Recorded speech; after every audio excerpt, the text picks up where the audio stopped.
America और Iran के बीच Hormuz strait पर भी टकराव चरम पर पहुंच गया और समुद्र के इस छोटे लेकिन बेहद अहम गलियारे पर कंट्रोल की जंग तेज हो गई है। ईरान वैश्विक समुद्री कारोबार के लिए बेहद अहम हॉर्मुज स्ट्रेट पर कंट्रोल चाहता है, लेकिन अमेरिका युद्ध से पहले की स्थिति बहाल करने के पक्ष में है और इसी वजह से फारस की खाड़ी सुलग रही है और समंदर में बारूदी बवंडर उठ रहा है।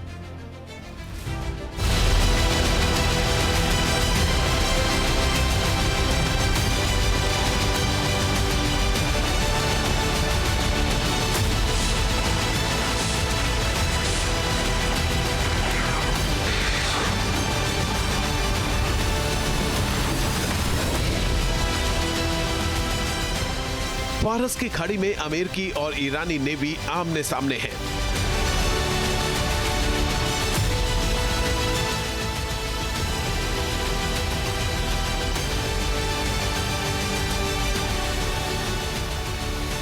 समंदर के एक छोटे से हिस्से हॉर्मुज स्ट्रेट पर कब्जे की जंग निर्णायक दौर में पहुंचती दिख रही है।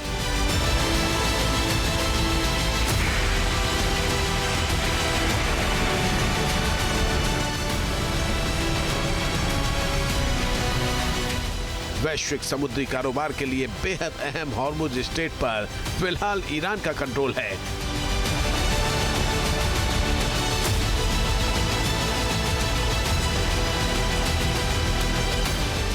ईरान अपनी शर्तों पर इस समुद्री गलियारे का ट्रैफिक कंट्रोल कर रहा है। यहां से गुजरने वाले जहाजों से टोल वसूलने का अधिकार मांग रहा है।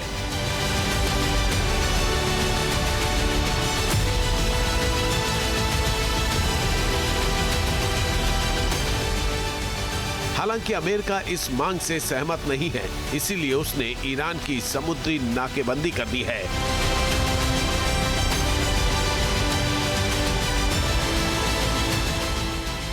ईरान को बाकी दुनिया से काटने की कोशिश की है।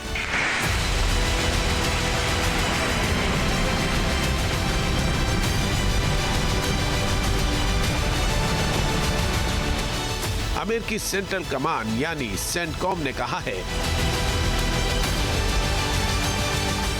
कि 20 से अधिक युद्धपोत ईरान के खिलाफ नाकाबंदी को लागू कर रहे हैं।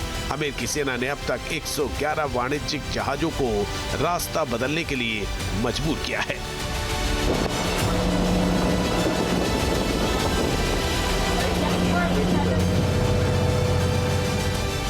अमेरिकी सेना हॉर्मुज पर ईरान की पकड़ को कमजोर करने की लगातार कोशिश कर रही है।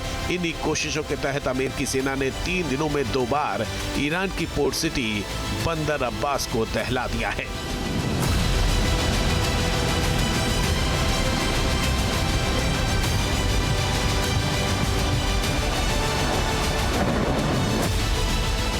अमेरिकी हमले के जवाब में ईरान ने कुवैत पर हमला किया। ईरानी सेना ने अमेरिकी सैन्य ठिकानों को निशाना बनाया।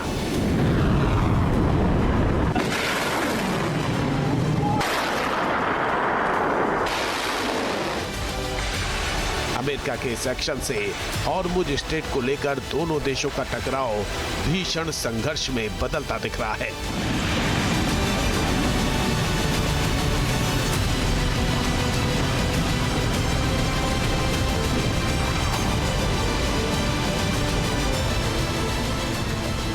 इस बीच अमेरिकी राष्ट्रपति ट्रंप की चेतावनी के बाद ओमान ने हॉर्मुज स्ट्रेट में टोल वसूलने से इनकार कर दिया है। अमेरिका के वित्त मंत्री स्कॉट बेसेंट ने बताया कि ओमान ने वॉशिंगटन को भरोसा दिया है कि वो ईरान के साथ मिलकर स्ट्रेट ऑफ हॉर्मुज पर कोई टोल नहीं वसूलेगा।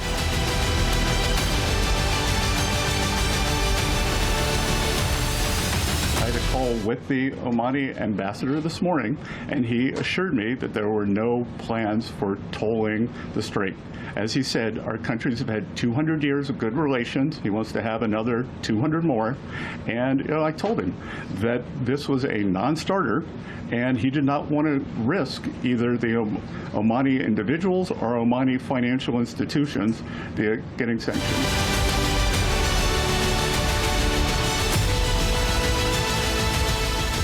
दरअसल ट्रंप ने ओमान को चेतावनी दी थी कि वो ईरान के साथ मिलकर हॉर्मुज में टोल व्यवस्था शुरू करने में किसी भी तरह से शामिल ना हो। उन्होंने ओमान को भी निशाना बनाने की धमकी दी थी।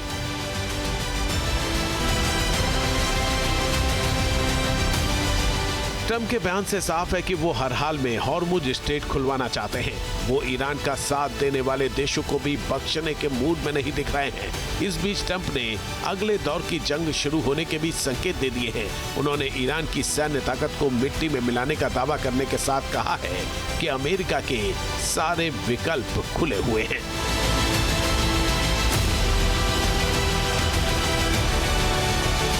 A deal that wasn't going to be good for us is the line, ultimately, because, I'm playing it out, and we're going to see, and that's what I do. I negotiate. They negotiate. They're very good negotiators. They're crafty.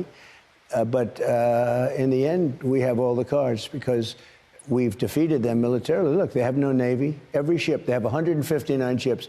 Every one of them are at the bottom of the sea. Every single one. We take pictures of them. We have people going down taking pictures of hundreds of ships. Their Navy is totally gone, 100%. Their Air Force is totally gone, 100%. America के target पर Iran की Bushahr nuclear sites भी हैं।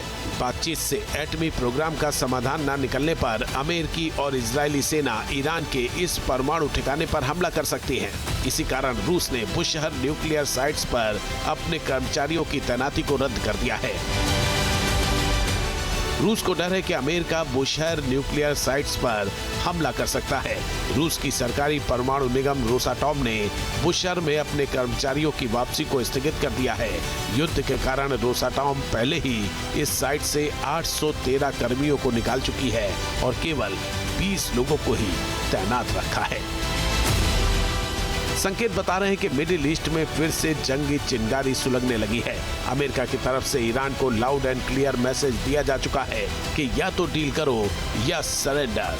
मतलब अगर कूटनीति से बात नहीं बनी तो जंग का दूसरा दौर शुरू हो सकता है। अमेरिका एक बार फिर ईरान को दहला सकता है।